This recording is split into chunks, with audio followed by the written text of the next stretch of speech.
A few days ago, a new conflict broke out in the Middle East, and it seemed like it could lead us to a world war. I got worried and started researching through different news sources. What did I find out? That some people say one thing and others say exactly the opposite. Of course, then they tell you there's a peace agreement and you don't know whether you can believe it or not.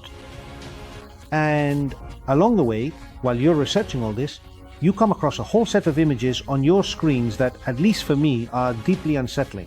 What is all this bombardment of images, news, contradictions? What is it?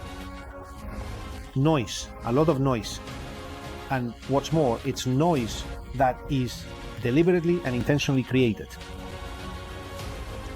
I ask myself, so have we lost our sense of silence? Do we even know what it is anymore? If you ever felt this way, stay with me. I don't have absolute answers, but I'm gonna share something with you that might be helpful. The truth is, we've been surrounded by noise for a long time, so much so that silence has started to scare us. We don't know how to be without doing anything, without distractions, without screens. In 1623, Blaise Pascal was born in France, a man who quickly showed signs of genius. At the age of 19, he invented the first functional mechanical calculator in history. He also conducted research on atmospheric pressure, and in mathematics he was a pioneer in probability theory and projective geometry.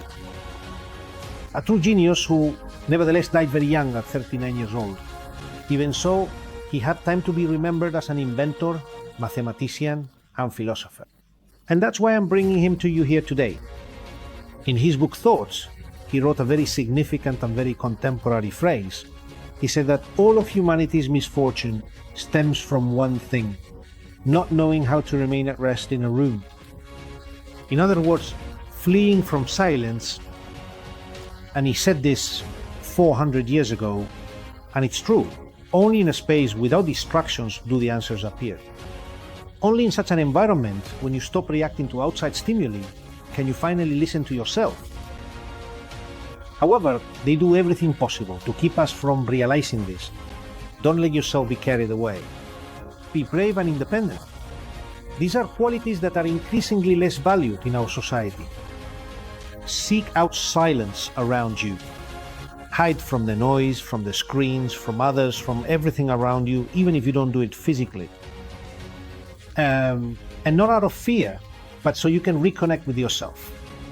And once you've done that, once you've grown stronger, you can return more hope. It should only strengthen you and help you gain clarity when you look at and understand the world around you. Seek it out. Get used to living with it. You'll enjoy it. And it will help you as well. A lot.